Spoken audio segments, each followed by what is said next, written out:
ਥੋੜੀ ਦੇਰ ਹੋ ਗਈ ਅਸੀਂ ਨਾ ਇੱਕ ਟਰੈਕਟਰ ਖੋਲਿਆ ਸੀ 640 23 ਮਾਡਲ ਟਰੈਕਟਰ ਖੋਲਿਆ ਸੀਗਾ। ਉਹਦਾ ਤਕਰੀਬਨ ਜਿੰਨਾ ਸਮਾਨ ਸੀ ਪੀਸ ਵਗੈਰਾ ਹੰਡਾਲਕ ਪੰਪ ਵਗੈਰਾ ਤੇ ਉਹ ਸਾਰੇ ਸਮਾਨ ਲੋਕਲ ਹੀ ਵਿੱਚੋਂ ਨਿਕਲਿਆ। ਹਾਂਜੀ ਦੇਸੀ।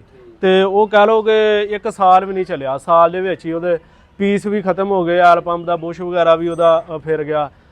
अस्सलाम वालेकुम दोस्तों, लो जी दोस्तों ਅਸੀਂ ਅੱਜ ਮੌਜੂਦ ਹਾਂ ਸ਼ਾਹਕੋਟ ਆਪਣੇ ਸ਼ਹਿਰ ਤੇ ਐਮ ਮਕਰਮ ਟਰੈਕਟਰ ਵਰਕਸ਼ਾਪ ਤੇ ਮੌਜੂਦ ਹਾਂ ਔਰ ਇਹ ਅਰਸਾ ਦਰਾਜ਼ ਤੋਂ ਸਾਡੇ ਸ਼ਹਿਰ ਦੀ ਬਹੁਤ ਪੁਰਾਣੀ ਵਰਕਸ਼ਾਪ ਆ ਔਰ ਵਰਕਸ਼ਾਪ ਦੇ ਓਨਰ ਸਾਡੇ ਨਾਲ ਮੌਜੂਦ ਆ। ਇਹਨਾਂ ਨਾਲ ਅਸੀਂ ਗੱਲਬਾਤ ਕਰਦੇ ਹਾਂ।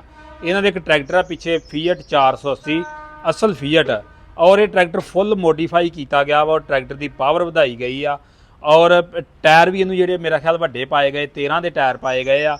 ਇਹਨਾਂ ਨਾਲ ਅਸੀਂ ਗੱਲਬਾਤ ਕਰਦੇ ਹਾਂ ਕਿ ਇਸ ਟਰੈਕਟਰ ਦੇ ਅੰਦਰ ਕੀ ਕੀਤਾ ਵਾ ਔਰ ਕਰਨ ਤੋਂ ਬਾਅਦ ਟਰੈਕਟਰ ਦਾ ਜਿਹੜੀ ਪਾਵਰ ਆ ਉਹਦਾ ਕੀ ਰਿਜ਼ਲਟ ਆਇਆ ਵਾ। ਮੁਕੰਮਲ ਜਾਣਕਾਰੀ ਦੋਸਤਾਂ ਨਾਲ ਸ਼ੇਅਰ ਕਰਦੇ ਹਾਂ।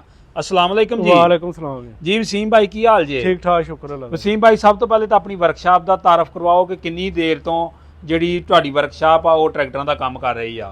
ਮੈਂ Muhammad Waseem Akram M Akram tractor workshop ਸ਼ਾਹਕੋਟੋਂ ਹੀ ਤੇ ਸਾਡਾ ਅਰਸਾ ਦਰਾਜ਼ ਚੋਂ ਇਹ ਵਰਕਸ਼ਾਪ ਦਾ ਕੰਮ ਪਹਿਲਾਂ ਵਾਲ ਸਾਹਿਬ ਕਰਦੇ ਸੀ। ਤਕਰੀਬਨ 45-50 ਸਾਲ ਹੋ ਗਏ ਨੇ ਸਾਡੀ ਇਸ ਵਰਕਸ਼ਾਪ ਨੂੰ ਤੇ ਅੱਜ ਤੱਕ ਇਨਸ਼ਾਅੱਲਾ ਉਸ ਤੋਂ ਬਾਅਦ ਵਾਲ ਸਾਹਿਬ ਤੋਂ ਬਾਅਦ ਅਸੀਂ ਕੰਮ ਕਰੀਦਾ ਤੇ ਕੰਮ ਕਰ ਰਹੇ ਹਾਂ ਅਲਹਮਦੁਲਿਲਾ। ਤੇ ਆਹ ਟਰੈਕਟਰ ਆ ਇਹ 55 ਹਾਰਸ ਪਾਵਰ ਆ ਤੇ ਇਹਦਾ ਕੰਮ ਵਗੈਰਾ ਕੀਤਾ ਵਾ ਤੇ ਇਹ ਮਾਡਲ ਹੈ 88 ਮਾਡਲ ਆ ਤੇ ਇਹਦਾ ਕੰਮ ਵਗੈਰਾ ਕੀਤਾ ਵਾ ਤੇ ਇਹਦਾ ਹੰਡਾਲਕ ਦਾ ਕੰਮ ਕੀਤਾ ਵਾ, ਪਿੱਛੋਂ ਹਾਂਡੀ ਵਗੈਰਾ ਦਾ ਕੰਮ ਕੀਤਾ ਵਾ ਤੇ ਆ ਟਾਇਰ ਆ ਇਹਦੇ 13 ਦੇ ਟਾਇਰ ਨੇ, ਨਵੇਂ ਟਾਇਰ ਨੇ। ਤੇ ਦੂਜੇ ਨੰਬਰ ਤੇ ਇਹਦਾ ਇਹ ਆ ਕਿ ਜਿਹੜੇ ਗਾਜ਼ੀ ਵਗੈਰਾ ਹੁੰਦੇ ਨੇ ਉਹਨਾਂ ਦਾ ਕ੍ਰੋਨ ਵੀਲ 14 ਦਿੰਦੇ ਦਾ ਹੁੰਦਾ। 14 ਦਿੰਦੇ ਨਾਲ ਇਹ ਆ ਕਿ ਗਾਜ਼ੀ ਜਿਹੜੇ ਨੇ ਉਹ ਦਬ ਜਾਂਦੇ ਆ ਜਾਂ ਕਹਿ ਲਓ ਕਿ ਗੈਸਕਟ ਵਗੈਰਾ ਦਾ ਜ਼ਿਆਦਾ ਮਸਲਾ ਬਣਦਾ ਵਾ। ਤੇ ਇਹ ਜਿਹੜਾ ਹੈਗਾ ਜੀ 55 ਹਾਰਸ ਪਾਵਰ ਤੋਂ ਇਹ 65 ਹਾਰਸ ਪਾਵਰ ਟਰੈਕਟਰ ਕੀਤਾ ਵਾ ਤੇ ਇਹਦੀ ਫੁੱਲ ਇੰਜਨ ਵਗੈਰਾ ਜਿਹੜਾ ਵਾ ਓਵਰਹਾਲਿੰਗ ਕੀਤੀ ਆ। ਕਹਿ ਲਓ ਕਿ ਇਹਦਾ ਇੰਜਨ ਜਿਹੜੇ ਆ ਬਲਾਕ ਦੇ ਵਿੱਚ ਬੋਰ ਕਰਕੇ ਪਿਸਟਨ ਇਹਨੂੰ 104 ਬੋਰ ਦੇ ਪਿਸਟਨ ਕੀਤੇ ਨੇ। ਪਹਿਲੋਂ ਇਹ 100 ਬੋਰ ਸੀ, ਹੁਣ 104 ਬੋਰ ਦੇ ਪਿਸਟਨ ਨੇ। ਸਹੀ। ਅੱਛਾ ਇਹ ਭਾਈ ਇਹਦਾ ਜਿਹੜਾ ਪੰਪ ਆ ਡੀਜ਼ਲ ਪੰਪ ਇਹ ਕਿਹੜੀ ਨਸਲ ਦਾ ਲਾਇਆ ਵਾ? ਇਹ ਵੀ ਲੱਗਦਾ ਚੇਂਜ ਕੀਤਾ ਵਾ। ਇਹ CAV ਦਾ ਪੰਪ ਜੀ, ਇੰਗਲੈਂਡ ਦਾ। ਸਹੀ। ਇਹ ਕਿਹੜੇ ਟਰੈਕਟਰ ਦਾ ਵਾ?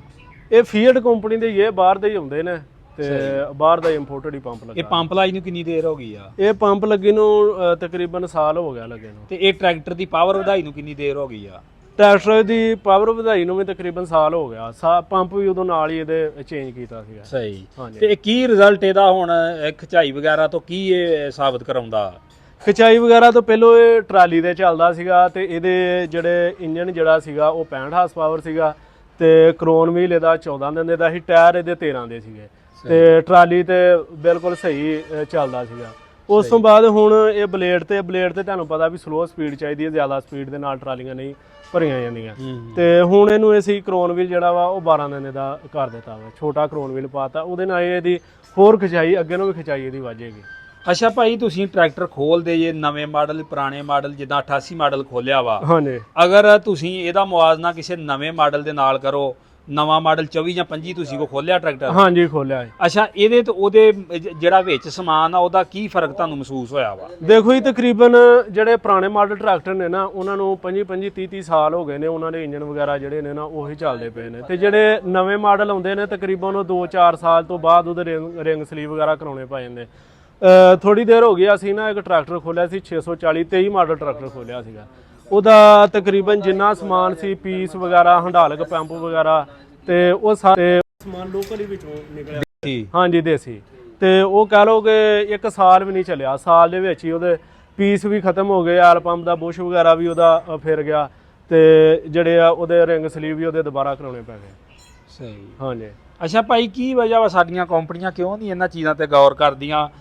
ਜਿਸ ਤਰ੍ਹਾਂ ਬਾਹਰ ਦੇ ਮੁਲਕ ਨੇ ਦਿਨੋਂ ਦਿਨ ਤਰੱਕੀ 'ਚ ਗਏ ਨੇ, ਐਡਵਾਂਸ ਵਾਲੇ ਬੰਦੇ ਨੂੰ ਗਏ ਨੇ ਔਰ ਮਜ਼ਬੂਤ ਛਾਵਾਂ ਬਣਾਈਆਂ ਔਰ ਸਾਡੇ ਪਾਕਿਸਤਾਨੀ ਜਿਹੜੇ ਆ ਉਹ ਕਹਿ ਲਓ ਵੀ ਦਿਨੋਂ ਦਿਨ ਆਪਣਾ ਮਿਆਰ ਥੱਲੇ ਕਰੀ ਜਾਂਦੇ। ਇਹ ਕੀ ਵਜ੍ਹਾ ਵਾ? ਇਹ ਦੇਖੋ ਜੀ ਕੰਪਨੀ ਜਿਹੜੀ ਹੈ ਨਾ ਪਹਿਲੋਂ ਮਟੀਰੀਅਲ ਆਉਂਦਾ ਸੀ ਬਾਹਰ ਦਾ, ਬਾਹਰੋਂ ਹੁੰਦਾ ਸੀਗਾ, ਇਟਲੀ ਵਗੈਰਾ ਦਾ ਆਉਂਦਾ ਸੀ, ਤੁਰਕੀ ਦਾ ਆਉਂਦਾ ਸੀਗਾ। ਤੇ ਹੁਣ ਜਿਹੜਾ ਵਾ ਮਟੀਰੀਅਲ ਸਾਰਾ ਜਿੰਨੀਆਂ ਕੰਪਨੀਆਂ ਨਾਲ ਤਕਰੀਬਨ ਜ਼ਿਆਦਾ ਸਮਾਨ ਜਿਹੜਾ ਵਾ 100 ਚ 95% ਜਿਹੜਾ ਉਹ ਚਾਈਨਾ ਦਾ ਸਮਾਨ ਆ ਰਿਹਾ।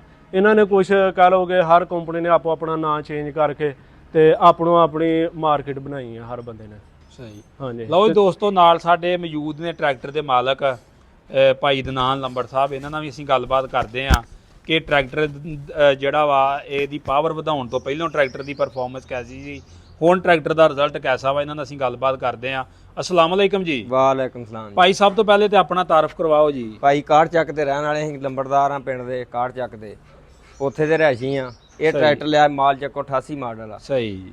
ਇਹਦਾ ਪਹਿਲੋਂ ਹੈਗਾ ਸੀ 55 ਹਾਰਸ ਪਾਵਰ, ਇਹਦੇ ਮੁੜ ਕੇ ਗਾਜੀ ਵਾਲੇ ਬੋਰ ਕਰਾ ਕੇ ਪਿਸਟਨ ਭਾਰੇ ਪਾਏ ਇਹਨੂੰ। ਸਹੀ। ਸਾਨੂੰ ਡਿਸਕਾਂ ਦਾ ਸ਼ੌਕ ਚੜਿਆ ਸੀ, ਉਹ ਡਿਸਕਾਂ ਤੇ ਪਾਉਣੇ ਸੀ ਟਰੈਕਟਰ। ਸਹੀ। ਇਹ 3-4 ਮੁਕਾਬਲੇ ਜਿੱਤਿਆ ਸਾਡਾ ਟਰੈਕਟਰ ਡਿਸਕਾਂ ਤੋਂ। ਸਹੀ। ਥੋਥੀਆਂ 'ਚ ਗਿਆ, ਉੱਥੇ ਸਾਡਾ ਬੇਈਮਾਨੀ ਕੀਤੀ, ਉਹਨਾਂ ਉੱਥੋਂ ਹੀ ਜਿੱਤ ਕੇ ਆਇਆ ਟਰੈਕਟਰ। ਸਹੀ। ਅੱਛਾ ਭਾਈ, ਇਹ ਪਾਵਰ ਵਧਾਉਣ ਤੋਂ ਪਹਿਲਾਂ ਟਰੈਕਟਰ ਕਿੱਦਾਂ ਸੀ ਤੇ ਜਦੋਂ ਤੁਸੀਂ ਪਿਸਟਨ ਇਹਦੇ ਭਾਰੇ ਕਰਵਾ ਦਿੱਤੇ ਨੇ, ਗਾਜੀ ਵਾਲਾ ਦਾ ਬੋਰ ਕਰਵਾ ਦਿੱਤਾ ਵਾ, ਫਿਰ ਕਿਹਦਾ ਰਿਜ਼ਲਟ ਰਿਹਾ ਇਹਦਾ? ਇਹ ਭਾਈ ਪਹਿਲੋਂ ਫੀਅਰ ਦੇ ਮੁਕਾਬਲੇ ਤੇ ਸਹੀ ਨਹੀਂ ਰਹਿੰਦਾ ਹੈਗਾ। ਜਦੋਂ ਪਿਸਟਨ ਭਾਰੇ ਪਾਉਣ ਤੋਂ ਬਾਅਦ ਇਹ ਫੀਅਰ ਤੇ ਗਾਜੀ ਦਾ ਮੁਕਾਬਲਾ ਕਰਦਾ ਬਾਅਦ ਚ। ਸਹੀ। ਹਾਂਜੀ। ਤੇ ਇਹ ਟਾਇਰ ਘੇੜਦਾ ਵੱਡੇ? ਹਾਂਜੀ, ਟਾਇਰ ਘੇੜਦਾ। ਤੇ ਮਗਰਲੇ ਹਿੱਸੇ ਨੂੰ ਨਹੀਂ ਕੋਈ ਵਾਧਾ ਘਾਟਾ ਕਰਦਾ ਕਲਚ ਨੂੰ ਜਾਂ ਕਿਦਾਂ? ਨਹੀਂ, ਕੋਈ ਨਹੀਂ ਕਰਦਾ। ਅੱਛਾ ਭਾਈ, ਗਾਜੀ ਦਾ ਜਿਹੜਾ ਜਦੋਂ ਪਿਸਟਨ ਭਾਰੇ ਪੈ ਜਾਂਦੇ ਆ 104 ਬੋਰ ਦੇ, ਉਹਦੇ ਵਿੱਚ ਜਗ੍ਹਾ ਥੋੜੀ ਰਹਿ ਜਾਂਦੀ ਆ ਤੇ ਉੱਥੋਂ ਅਕਸਰ ਹੈਡ ਗੈਸਕਟ ਕ੍ਰਾਸ ਹੋ ਜਾਂਦਾ ਵਾ। ਇਹਨੂੰ ਤਾਂ ਨਹੀਂ ਕੋਈ ਇੰਜ ਦਾ ਮਸਲਾ ਹੁੰਦਾ? ਨਹੀਂ ਜੀ, ਕਿਉਂਕਿ ਇਹ ਪੁਰਾਣਾ ਮਾਡਲ ਆ, ਇਹਦਾ ਵਾਇਆ ਬਹੁਤਾ ਹੈਗਾ। ਇਹ ਪੁਰਾਣੇ ਮਾਡਲ, ਜਿਹੜਾ ਨਵਾਂ ਮਾਡਲ ਆਉਂਦਾ ਉਹਦਾ ਵਾਇਆ ਥੋੜਾ ਹੁੰਦਾ ਬਲਾਕ ਦਾ। ਸਹੀ। ਸਹੀ। ਤੇ ਇਹ ਕਾਮਯਾਬ ਆ ਬਿਲਕੁਲ ਟਰੈਕਟਰ? ਹਾਂਜੀ, ਕਾਮਯਾਬ ਆ। ਯਾਨੀ ਕਿ ਹੁਣ ਗਾਜੀ ਦੇ ਮੁਕਾਬਲੇ ਤੇ ਵਾਹੀਏ ਤੇ ਗਾਜੀ ਜਿੰਨਾ ਜ਼ੋਰ ਮਾਰਦਾ ਵਾ। ਅਸੀਂ ਨਾ ਪੈਲੀ ਵੀ ਵਾਈ ਦੀ ਆ, ਟਰਾਲੀ ਵੀ ਬਰੂਟਾ ਵੀ ਫੇਰੀਦਾ, ਸਭ ਕੁਝ ਕਰੀਦਾ ਕੰਮ ਹੈ। ਬਿਲਕੁਲ ਐਵਰੇਜ ਵੀ ਇਹਦੀ ਤੇਲ ਦੀ ਸਹੀ ਆ। ਸਹੀ। ਕੰਮ ਵੀ ਸਹੀ ਕਰਦਾ। ਗਰਮ ਗੁਰਮ ਨਹੀਂ ਹੁੰਦਾ? ਨਹੀਂ, ਗਰਮ ਨਹੀਂ ਹੁੰਦਾ ਭਾਈ। ਹੋਰ ਨਾਲ ਕੀ ਆਰਟੀਸ਼ਨ ਕੀਤੀ ਆ? ਇਹਦਾ ਕੜਾ ਪੀਣ ਬਦਲਿਆ, 14 ਦੰਦਿਆਂ ਵਾਲਾ ਪਾਇਆ ਸੀ ਪਹਿਲਾਂ। ਸਹੀ। ਹੁਣ ਛੋਟਾ ਕਰਤਾ? ਹੁਣ ਛੋਟਾ ਕਰਦਾ ਕਿਉਂਕਿ ਬਲੇਡ ਲਾਇਆ। ਹੁਣ ਬਲੇਡ ਤੇ ਟਰੈਕਟਰ ਤੇ ਲੋਡ ਬਹੁਤ ਪੈਂਦਾ, ਰੇਸ ਨਹੀਂ ਆਉਂਦੀ ਟਰੈਕਟਰ ਨੂੰ। ਯਾਨੀ ਕਿ ਸਮਝਦੇ ਵੀ ਛੋਟੇ ਫੀਅਰ ਨੂੰ ਕੜਾ ਪੀਣ 12 ਵਾਲਾ ਹੀ ਠੀਕ ਆ? 12 ਵਾਲਾ ਠੀਕ ਆ। ਸਹੀ ਆ। ਹਾਂਜੀ। ਤੇ ਆ ਜਿਹੜਾ ਡੀਜ਼ਲ ਪੰਪ ਲਾਇਆ ਵਾ, ਇਹ ਕਿਹੜੀ ਨਸਲ ਦਾ ਇਹਨੂੰ ਲਾਇਆ ਜੇ? ਸੀਏ ਇਹਦਾ ਸੀਏ ਜੀ। ਸੀਏਵੀ ਦਾ? ਸੀਵੀ ਦਾ। ਇਹ ਕਿੱਥੋਂ ਲੈ ਕੇ ਲਾਇਆ ਜੇ? ਇਹ ਅਲੀ ਡੀਜ਼ਲ ਲੈਬਾਰਟਰੀ ਆ, ਉਹਦੇ ਕੋਲ ਮੁਕਾ ਕੇ ਲਾਇਆ ਭਾਈ। ਸਹੀ। ਇਹ ਕਿੰਨੇ ਦਾ ਮਿਲਿਆ ਸੀ ਡੀਜ਼ਲ ਪੰਪ? ਇਹ 55000 ਦਾ, ਉਹ ਨਾਲ ਡੀਜ਼ਲ ਪੰਪ ਦੇ ਕੇ 55000 ਰੁਪਇਆ ਦਿੱਤਾ ਹੈ। ਤੇ ਕਿੱਦਾਂ ਇਸ ਡੀਜ਼ਲ ਪੰਪ ਦਾ ਕੀ ਇਹਦੀ ਬੜੀ ਐਵਰੇਜ ਆ ਇਸ ਪੰਪ ਦੀ। ਇਹ ਹੁਣ ਪੌਣੇ ਅੱਗੇ ਵੱਡੇ ਕੜੇ ਪੀਣ ਨਾਲ ਪੌਣੇ ਲੀਟਰ ਨਾਲ ਟਰਾਲੀ ਭਰਦਾ ਸੀ, ਵੱਡੇ ਕੜੇ ਪੀਣ ਨਾਲ। ਹੁਣ ਇਹ ਥੱਲੇ ਭਰੇਗਾ ਕਿਉਂਕਿ ਟਰੈਕਟਰ ਤੇ ਲੋਡ ਕਰ ਜਾਣਾ। ਸਹੀ। ਇਹ ਜਿਹੜਾ ਡੀਜ਼ਲ ਪੰਪ ਆ, ਹਾਂਜੀ, ਇਹ ਜਿਹੜਾ ਪਹਿਲਾ ਡੀਜ਼ਲ ਪੰਪ ਸੀ ਉਹ ਵੀ ਇਹਨੂੰ ਚੰਗਾ ਨਹੀਂ ਸੀ ਲੱਗਾ? ਉਹ ਹੌਲਾ ਹੀ ਯਾਰਾ, ਇਹ ਭਾਰਾ ਲਵਾਇਆ ਜਦੋਂ। ਸਹੀ। ਸਹੀ। ਇਹ ਕਿਹੜੇ ਟਰੈਕਟਰ ਕਿਹੜੇ ਦਾ ਵਾ ਜਿਹੜਾ ਇਹਨੂੰ ਲੱਗਾ ਵਾ? ਫੀਅਟ ਮਾਡਲ ਦਾ ਹੀ ਆ ਕਿ ਜਾਂ ਇਹ ਫੀਅਟ ਦਾ ਹੀ ਆ? ਫੋਰਡ ਫਾਰਡ ਦਾ? ਫੀਅਟ ਦਾ ਹੀ ਆ। ਫੀਅਟ ਸਿੱਧਾ ਹੀ ਲੱਗਾ ਵਾ, ਆਰਟੀਸ਼ਨ ਨਹੀਂ ਕੀਤੀ? ਕੋਈ ਆਰਟੀਸ਼ਨ ਨਹੀਂ ਕੀਤੀ ਇਹਦੀ। ਸਹੀ। ਅੱਛਾ ਭਾਈ, ਅਗਰ ਕੋਈ ਸਾਡੀ ਵੀਡੀਓ ਵੇਖ ਕੇ ਕੋਈ ਦੋਸਤ ਟਰੈਕਟਰ ਨੂੰ, ਛੋਟੇ ਫੀਅਟ ਨੂੰ ਦੀ ਪਾਵਰ 55 ਤੋਂ 65 ਕਰਨਾ ਚਾਹੁੰਦਾ, ਤੁਹਾਡਾ ਕੀ ਮਸ਼ਵਰਾ? ਕਰਨਾ ਚਾਹੀਦਾ ਵਾ ਕਿ ਜਾਂ ਨਹੀਂ ਕਰਨੀ ਚਾਹੀਦੀ? ਉਹ ਆਪਣੀ ਉਹਨਾਂ ਦੀ ਪਹੁੰਚ ਆ ਭਾਈ, ਜੇਬ ਨੇ ਸਾਥ ਦੇਣਾ ਤੇ ਕਰਾਉਣਾ, ਬਾਕੀ ਇਸ਼ੂ ਕੋਈ ਨਹੀਂ ਕਰਦਾ। ਸਹੀ। ਕੰਮ ਸਹੀ ਕਰਦਾ ਟਰੈਕਟਰ। ਸਹੀ। ਨੁਕਸਾਨ ਕੋਈ ਨਹੀਂ ਕਰਦਾ। ਸਹੀ। ਯਾਨੀ ਕਿ ਛੋਟੇ ਫੀਅਰ ਨੂੰ ਅਸੀਂ ਇਹਨੂੰ ਥ੍ਰੈਸ਼ਰ ਤੇ ਵੀ ਪਾ ਕੇ ਵੇਖਿਆ, ਥ੍ਰੈਸ਼ਰ ਤੇ ਵੀ ਪੂਰੀ ਫੀਅਰ ਦੀ 640 ਜਿੰਨੀ ਥ੍ਰੈਸ਼ਰ ਗੇੜਦਾ। ਸਹੀ। ਠੀਕ ਹੋ ਗਿਆ। ਲਓ ਜੀ ਦੋਸਤੋ, ਇਹ ਟਰੈਕਟਰ ਸੀ, ਇਹ ਟਰੈਕਟਰ ਦੇ ਮਾਲਕ ਸੀ, ਇਹਨਾਂ ਨਾਲ ਅਸੀਂ ਗੱਲਬਾਤ ਕੀਤੀ ਆ। ਬਾਕੀ ਟਰੈਕਟਰ ਤੁਹਾਨੂੰ ਚੈੱਕ ਕਰਵਾ ਦਿੰਨੇ ਆ। ਆਹ ਹੀ ਡੀਜ਼ਲ ਪੰਪ ਇਹਨਾਂ ਲਾਇਆ ਵਾ। ਬਾਕੀ ਅਗਰ ਦੋਸਤੋ ਵੀਡੀਓ ਅੱਛੀ ਲੱਗੇ ਤਾਂ ਵੀਡੀਓ ਨੂੰ ਲਾਈਕ ਕਰਨਾ, ਸ਼ੇਅਰ ਕਰਨਾ, ਚੈਨਲ ਤੇ ਨਵੇਂ ਤੇ ਚੈਨਲ ਨੂੰ ਕਰ ਲੈਣਾ ਸਬਸਕ੍ਰਾਈਬ। ਓਕੇ, ਅੱਲਾ ਹਾਫਿਜ਼।